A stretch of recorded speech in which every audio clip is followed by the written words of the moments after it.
రేపు గురువారం రోజున మర్చిపోకుండా తులసి మొక్క దగ్గర ఇలా చేస్తే చాలండి. కటిక దరిద్రుడు కూడా కుబేరుడవుతాడు. అలానే కాకుండా కొన్ని రకాల సమస్యలు కూడా పోతాయి. చాలా అద్భుతమైన ఫలితాలు వస్తాయన్నమాట. అందుకే తులసి మొక్క దగ్గర ఏంటంటే ఈ చిన్న పరిహారం అనేది చేయండి. ఇది చాలా చాలా శక్తివంతమైనది కదా. కాబట్టి ఏంటంటే గుర్తుపెట్టుకోండి, కొన్ని నియమాలు పాటించడం వల్ల తులసి మొక్క దగ్గర మనకేంటంటే లక్ష్మీదేవి నిగ్రహం కలుగుతుంది, సంపద పెరుగుతుంది, అన్ని విధాలుగా కూడా బాగా కలిసి వస్తుందన్నమాట. ఇబ్బంది కూడా ఉండదని చెప్పొచ్చు. కాబట్టి ఇది ప్రయత్నించండి.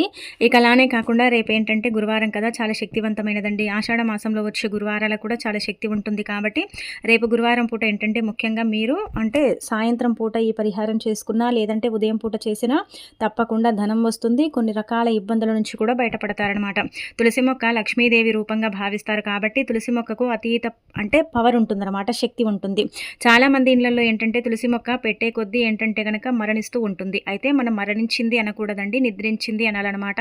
ఎందుకు అలా జరుగుతుందంటే మన ఇంట్లో ఎక్కువగా నెగిటివిటీ ఉండటం వల్ల తులసి మొక్క ఏంటంటే కనుక ఎక్కువ రోజులు మన ఇంట్లో నిల్వ ఉండదనమాట. అంటే అసలు అక్కడ ఏంటంటే కనుక దైవం ఉండదు. చెడు ఉన్న దగ్గర అంటే దేవుడు ఉండడు కదా. అలా ఏంటంటే మన ఇంట్లో ఇలా చెడు ఏదైనా నెగిటివిటీ ఉన్నా, లేకపోతే మన ఇంట్లో ఏదైనా ఇబ్బందికరంగా ఉన్నా, మనం ఇంటి మీద ఏదైనా చెడు ప్రయోగాలు జరిగినా సరేనండి, మన ఇంట్లో ఏంటంటే కనుక ఎక్కువగా తులసి మొక్క అయితే ఉండదు, అది నిద్రిస్తూ ఉంటుందన్నమాట. అందుకే ఇంటి పరంగా కొన్ని నియమాలు పాటించుకొని తులసి మొక్కని తెచ్చి మీ ఇంట్లో పెట్టుకుంటే ఖచ్చితంగా గుబురుగా పెరుగుతుంది. తులసి మొక్క ఎంత గుబురుగా పెరుగుతుందో అంత లక్ష్మీదేవి అనుగ్రహం ఉంటుందని శాస్త్రాల్లో చెప్పబడుతుంది. కాబట్టి మీరేంటంటే గుర్తుపెట్టుకోండి, తులసి మొక్కని తెచ్చుకునేటప్పుడు తిదివార నక్షత్రం చూసి తెచ్చుకోండి. ఎప్పుడు పడితే అప్పుడు తెచ్చుకొని మన ఇంట్లో పెట్టుకోకూడదు. అలానే కాకుండా ప్రతిరోజు పూజ చేయకపోయినా మనం ఏంటంటే గనక అంటే నీటిని సమర్పించుకుంటూ ఒక రోజు వదిలి ఒక రోజు చేసుకోవటం, లేదంటే ఇలా ముఖ్యమైన రోజుల్లో కూడా చేయటం, ఇలాంటివి చేసిన మంచి ఫలితాలు అయితే వస్తాయండి.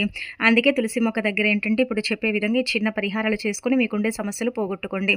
ఎలా చేయాలో తెలుసుకునే ముందు ఒక చిన్న రిక్వెస్ట్ అండి, వీడియోని పూర్తిగా చూడండి, నచ్చితే లైక్ చేయండి, కొత్తగా చూస్తున్నట్టయితే సబ్స్క్రైబ్ చేసుకోండి. ఇక తర్వాత ఏంటంటే రేపు గురువారం కదా, అయితే తులసి మొక్క దగ్గర ముందుగా ఏంటంటే ఇప్పుడు చెప్పే విధంగా ఈ పరిహారం చేయండి.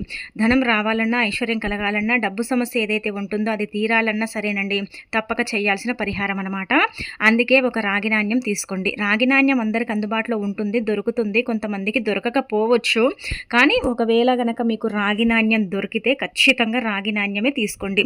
రాగి నాణ్యం ఏంటంటే రాబడిని పెంచుతుంది, అంటే సంపాదనను పెంచటానికి రాగి నాణ్యం అనేది ఉపయోగపడుతుంది అనమాట. అందుకే రాగికి చాలా ప్రాధాన్యత ఇస్తారండి. అంటే పూర్వీకులు కానీ మన పెద్దవారు రాగి ఉంగరాలు ధరించేవారు, అంటే రాగి బిళ్ళని ఎప్పుడు కూడా పర్సులో పెట్టుకునేవాళ్ళు. రాగి చాలా పవిత్రంగా భావిస్తారు. కాబట్టి తులసి మొక్క దగ్గర మీరు పూజ చేసినా చేయకపోయినా పర్వాలేదు, కానీ సాయంత్రం సంధ్యా సమయంలో 6 గంటల సమయంలో ఏంటంటే కనుక తులసి మొక్క దగ్గర అంటే గుర్తుపెట్టుకొని ఇలా ఏంటంటే రాగి నాణ్యం తీసుకొని నీళ్ళతో శుభ్రం చేయండి. అలా చేసిన తర్వాత ఆ రాగి నాణ్యాన్ని ఏంటంటే తులసి మొక్క దగ్గరండి ఇలా కొంచెం మట్టిని తీసేసి అందులో పెట్టి మట్టిని కుడిపేసి మరుసటి రోజు మనం పూజ చేసుకుంటాం కదా శుక్రవారం, అప్పుడు ఏంటంటే రాగి నాణ్యాన్ని తీసుకోండి. అలా తీసేసుకొని మీరు ఆ మట్టిని ఇంకా కడగకండి, దాన్ని ఒక క్లాత్ తీసుకొని తుడిచండి. తుడిచిన తర్వాత రాగి నాణ్యాన్ని పర్సులో పెట్టుకోండి. దీనివల్ల ఆదాయం అభివృద్ధి అవుతుంది, ధనం అనేది ఆకర్షించబడుతుంది, ధన ద్వారాలు అనేవి తెచ్చుకుంటాయి, డబ్బు సమస్య ఏదైతే ఉంటుందో అది ఖచ్చితంగా పోతుందన్నమాట. ఇది చాలా శక్తివంతమైన పరిహారం అండి. మరి రాగి నాణ్యం లేనివారు ఏం చేయాలని మీకు సందేహం రావచ్చు. రాగి నాణ్యం లేనివారు అదే ప్లేస్లో బంగారు రంగులో ఉండే 5 రూపాయల బిళ్ళ ఉంటుంది కదా, దాన్ని తీసుకొని యాజ్ ఇట్ ఈస్గా ఇలాగే పరిహారం చేయండి. దానివల్ల కూడా మనకి ఏంటంటే రిజల్ట్ అనేది వస్తుంది. అలానే కాకుండా రాగి నాణ్యం లాగే ఇది కూడా మనకు పనిచేస్తుంది, కానీ ఎక్కువగా అయితే రాగి నాణ్యమే మనకు ఫలితాన్ని ఇస్తుందని చెప్పొచ్చు. కాబట్టి ఇలా మీకు ఈ నచ్చిన పరిహారం అయితే చేయండి. అంటే రాగి నాణ్యం దొరికితే రాగి నాణ్యంతో, అది దొరకకపోతే 5 రూపాయల బిళ్ళతో చేసేసుకుంటే సరిపోతుందండి. చాలా శక్తివంతమైన పరిహారం. ఆ తర్వాత గురువారం రోజున ఏంటంటే పూజ చేసినా చేయకపోయినా ఒక గ్లాసు నీటిని తీసుకొని చిటికెడు కుంకుమ, పసుపు, గంధం కలిపి 2 చుక్కల అత్తర్ కానీ రోజ్ వాటర్ కానీ కలిపి అది తులసి మొక్కకు సమర్పిస్తే చాలా మంచిది. వారానికి ఒకసారి ఇలా చేయటం వల్ల లక్ష్మీదేవి సంతోషించి మనకు కావలసినంత ఐశ్వర్యం ఇస్తుంది. ఈ విధంగా అంటే చిటికెడు తీసుకోండి, మరీ ఎక్కువగా తీసుకోకండి, ఎందుకంటే అందులో కెమికల్స్ ఉంటాయి కాబట్టి మళ్ళీ ఇబ్బంది కలుగుతుంది. కావున ఏంటంటే చిటికెడు చాలా ఎక్కువగా అవసరం లేదనమాట. గంధం, పసుపు, కుంకుమ 2 చుక్కల అత్తరనమాట. మంచి వాసన కలుగుంటుంది కాబట్టి చల్లటం వల్ల ఏమంటే మనకి ఇంకా లక్ష్మీదేవి అనుగ్రహం ఎక్కువగా కలుగుతుందన్నమాట. ఆ తల్లి దయ వల్ల, ఆ తల్లి అనుగ్రహం వల్ల ఏంటంటే లైఫ్లో మనం ముందుకు వెళ్ళటానికి కూడా అవకాశం ఉంటుంది. మన ఇంటి పరంగా ఉండే కొన్ని రకాల ఇబ్బందులు కూడా పోతాయి. అలానే మనకు లక్ష్మీ కటాక్షం సిద్ధించడానికి కూడా ఈ పరిహారం అనేది చక్కగా మనకు పనిచేస్తుందని శాస్త్రాల్లో చెప్పబడుతుంది. కాబట్టి ఇలా చేయండి. అన్నీ చెయ్యాలా అండి అంటే మీ ఇష్టం అండి. మీకు ఏది నచ్చితే అది చేసుకోండి. ఏది నచ్చినా ఏంటంటే కనుక మీరైతే తప్పక పాటించండి. రిజల్ట్ అనేది మీ కళ్ళ ముందే ఉంటుందన్నమాట, మీకు తెలిసిపోతుంది. ఆ తర్వాత తులసి మొక్క వేర్లు ఉంటాయి కదా, వాటితో ఇప్పుడు చెప్పే విధంగా ఈ చిన్న పరిహారం కూడా చేసుకోండి. ఇది కూడా చాలా శక్తివంతమైన పరిహారం అనమాట. అయితే ఇక్కడ చూస్తున్నారు కదా, తులసి మొక్క వేర్లు ఉంటాయి కదండి, అవి చాలా శక్తివంతమైన అన్నమాట. అవి చాలా పవర్ని కలిగి ఉంటాయి. అంటే ఇక్కడ తులసి మొక్క వేర్లు అంటే మనకు నీళ్లు పోసిన తర్వాత తులసమ్మ గుబురుగా ఉంటే వేర్లు ఒక్కొక్కసారి బయటకు వస్తాయి. లేదంటే తులసి మొక్కలోనే వేర్లు ఉంటాయి కదా, ఈ వేర్లు ఏం చేస్తాయంటే మన మీద ఎవరైనా సరేనండి, మనమంటే గిట్టని వారు మన మీద చాతబడి చేస్తూ ఉంటారు కదా, అంటే మనమంటే పడని వారు, మన పాలోలు, మనకు తెలిసిన వాళ్ళు, మనం ఎదుగుతుంటే చూడలేక అంటే మన మీద చెడు ప్రయోగాలు చేసే వాళ్ళు ఉంటూ ఉంటారు కదా, అలాంటి వాళ్ళందరి నుంచి కూడా మనం బయటపడాలన్నా, మన మీద ఏదైనా నెగిటివిటీ ఉన్నా, లేదంటే ఏదైనా ఇబ్బందికరంగా ఉన్నా, దాని నుంచి అయినా సరే మనం బయటపడాలంటే ఖచ్చితంగా తులసి మొక్క వేర్లండి ఇలా స్వీకరించండి. ఒక 2-3 సన్నగా ఉండే వేర్లు తీసుకోండి, మరీ లావుగా అవసరం లేదనమాట. అలా తీసుకున్న ఈ వేర్లను ఏంటంటే కొంచెం శుభ్రం చేసుకోండి. మట్టి ఉంటుంది కదా, శుభ్రం చేసిన తర్వాత దాన్ని ఏంటంటే యంత్రంలో పెట్టి ధరించండి. యంత్రం అనేది ఎక్కడైనా సరే దొరుకుతుంది కాబట్టి ఒక 30-20 రూపాయలు పెడితే యంత్రం వస్తుంది. ఒక 50 రూపాయలు అండి, అంతకు మించి ఏముండదనమాట. ఆ యంత్రం తెచ్చుకొని ఆ వేర్లను మనం పూజించుకోవాలి. అలా పూజించుకోవటం అంటే ఏమీ లేదు, దైవం ముందు అంటే పూజ గదిలో కాసేపు పెడితే ఆ వేర్లకు ఏంటంటే పవర్ అనేది ఎక్కువైపోతుంది అనమాట. ఆ తర్వాత ఏంటంటే యంత్రంలో పెట్టండి. అయితే మనము యంత్రం అంటాం, తావీజ్ అంటాం కాబట్టి ఆ యొక్క యంత్రానికి ఒక సైడ్ నుంచి క్యాప్ ఓపెన్ అవుతుంది. ఈ వేర్లు కొంచెం చిన్నగా చేసేసి అందులో పెట్టి క్యాప్ పెట్టి మళ్ళీ ఎరుపు రంగు తాడుతో కానీ లేదంటే నలుపు రంగు మనం నడుము కట్టుకుంటాం కదా, ఆ తాడుతో కానీ మీరు మెడలో ధరించండి. ఇది ఎన్ని రోజులు మెడలో ఉంటుందో అన్ని రోజులు ఏంటంటే కనుక దైవానుగ్రహం కలుగుతుందన్నమాట, మంచి కూడా జరుగుతుందని చెప్పొచ్చు. కాబట్టి ఈ విధంగా ఏంటంటే చెయ్యండి. మీకు ఏది ఉన్నా సరేనండి, అనుమానం ఉన్నా సరే, మన మీద ఏదో జరుగుతుంది, మన మీద చెడు ప్రయోగాలు జరుగుతున్నాయి, మనకి ఇబ్బంది కలుగుతుంది, బాధ కలుగుతుంది, సమస్యలు వస్తున్నాయి అనుకుంటూ ఉంటారు కదా, అలాంటి వాళ్ళు అయితే తప్పక చేయాల్సిన పరిహారం అండి. చాలా చాలా శక్తివంతమైన పరిహారం. దీనివల్ల ఏంటంటే కనుక ఖచ్చితంగా మార్పు ఉంటుంది. కానీ మనకు రోజులు గడిచే కొద్దీ మార్పు ఉంటుందన్నమాట. వెంటనే ఫలితం అనేది రాదు కదండి, కొంచెం సమయం అయితే పడుతుంది కదా. ఆ సమయంలో ఏంటంటే మనం ఫలితాన్ని అయితే ఎక్కువగా చూడవచ్చు అని పురాణ గ్రంథాల్లో చెప్పడం జరుగుతుంది. కాబట్టి మీరేంటంటే గుర్తుపెట్టుకొని చిన్న పరిహారం అని చేయండి, చేసేసి రిజల్ట్ అనేది పొందండి. ఇంకా ఆ తర్వాత మీరు ఎన్ని రోజులైనా సరే దీన్ని పెట్టుకోవచ్చు అనమాట. ఇంకా అనంతరం వచ్చేసి అప్పుల సమస్యలు అధికంగా ఉండేవాళ్ళు గురువారం కానీ శుక్రవారం కానీ ఒక పసుపు ముద్దని తీసుకోండి. అంటే ఇలా ముద్దలాగా చేయండి. ఇక్కడ చూస్తున్నారు కదా, ఇలా ముద్దలాగా చేసి దానికి కుంకుమతో బొట్టు పెట్టి కొన్ని అక్షంతలతో పూజించుకొని ఆ తర్వాత ఆ పసుపు ఉంటుంది కదా, అది తులసి మొక్క మొదట్లో పెడితే మంచిదన్నమాట.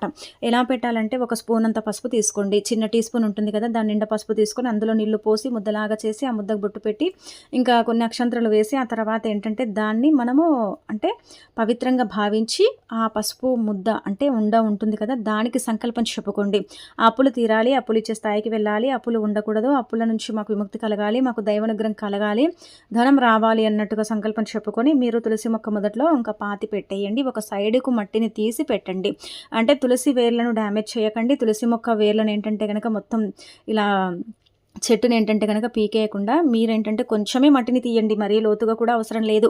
ఒక సైడ్కి తీస్తే చాలు, ఎక్కువగా తీయాల్సిన పనే లేదనమాట. ఇలా ఒక సైడ్కి తీసిన తర్వాత అందులో పెట్టి మట్టిని కుడిపేయాలి. రోజు మనం నీళ్లు పోస్తాం కదా తులసమ్మకు, అప్పుడు ఏంటంటే ఆ మట్టి అంతా కూడా ఆ పసుపు ఆ మట్టిలో ఇంకిపోతుంది అనమాట, మొత్తం కలిసిపోతుందండి. దానివల్ల మనకి ఇంకెక్కువగా అనుగ్రహం కలుగుతుందన్నమాట, ఇంకెక్కువగా మనకేంటంటే లాభం చేకూరుతుందని శాస్త్రాల్లో వివరంగా చెప్పబడుతుందండి.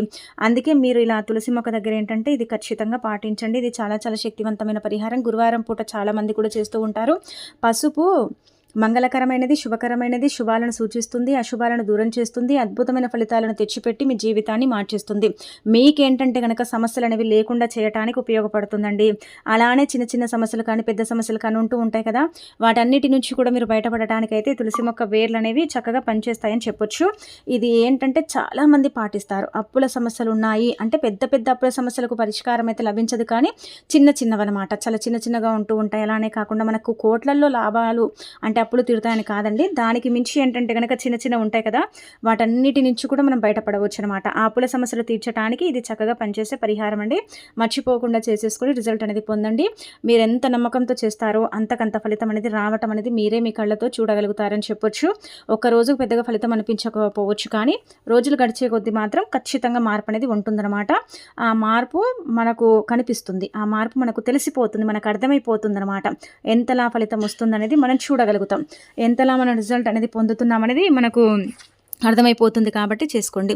ఆ తర్వాత రేపు గురువారం రోజు ఈ ఆకుని కాలిస్తే చాలండి, మీకు ఎంత డబ్బు కావాలో వస్తుంది. అలానే కాకుండా మీకుండే బలమైన కోరికండి అది తీరుతుందనమాట. ఈ ఆకుకు అంతటి శక్తి ఉంటుంది కాబట్టి ఈ ఆకుని ఖచ్చితంగా కాల్చండి. మనకు చాలా కోరికలు ఉంటూ ఉంటాయి, అవి చిన్నవా పెద్దవా పక్కన పెడితే మాత్రం కోరికలు మాత్రం చాలా ఎక్కువగా ఉంటాయి కదా. కోరికలు అనేవి తీరవు. కోరికలు తీరక మనం బాధపడతాం, ఇబ్బంది పడతాం. కోరికను ఎలాగైనా సరే తీర్చుకోవాలనుకుంటాం, కానీ కోరిక తీర్చడానికి మనకేంటంటే మార్గం అనేది తెలియదు కదా. అలాంటప్పుడు ఈజీగా మీరు బిర్యానీ ఆకుని తీసుకోండి. అయితే బిర్యానీ ఆకుకు అతీత శక్తి ఉంటుంది, బిర్యానీ ఆకు చాలా పవర్ని కలిగి ఉంటుందన్నమాట. బిర్యానీ ఆకుతో చేసుకునే పరిహారాలన్నీ కూడా మనకు పనిచేస్తాయండి. ఇది కేవలం కోరికల్ని తీర్చడానికే కాదు, మనని కుబేరులాగా మార్చడానికి, మనకు ఉండే కొన్ని రకాల ఇబ్బందులను సమస్యల్ని తీసేయడానికి ఉపయోగపడుతుంది ఈ ఆకు. కాబట్టి ఒక బిర్యానీ ఆకుని తీసుకోండి. బిర్యానీ ఆకుని తీసుకున్న తర్వాత ఏంటంటే చినిగి ఉండకూడదు. ఆకుని తీసుకొని దాని మీద మీ కోరిక ఒకటే రాయాలి, 10 రాయకూడదు. 10 రాస్తే ఏంటంటే కనుక అవి పెద్దగా పనిచేయవన్నమాట. మనం ఒకటే కోరికను రాసేసి చక్కగా ఏంటంటే మన ఇంటి సింక్ దగ్గర, బయట కూడా అవసరం లేదండి, బయటకు వెళ్ళాల్సిన అవసరం కూడా లేదు.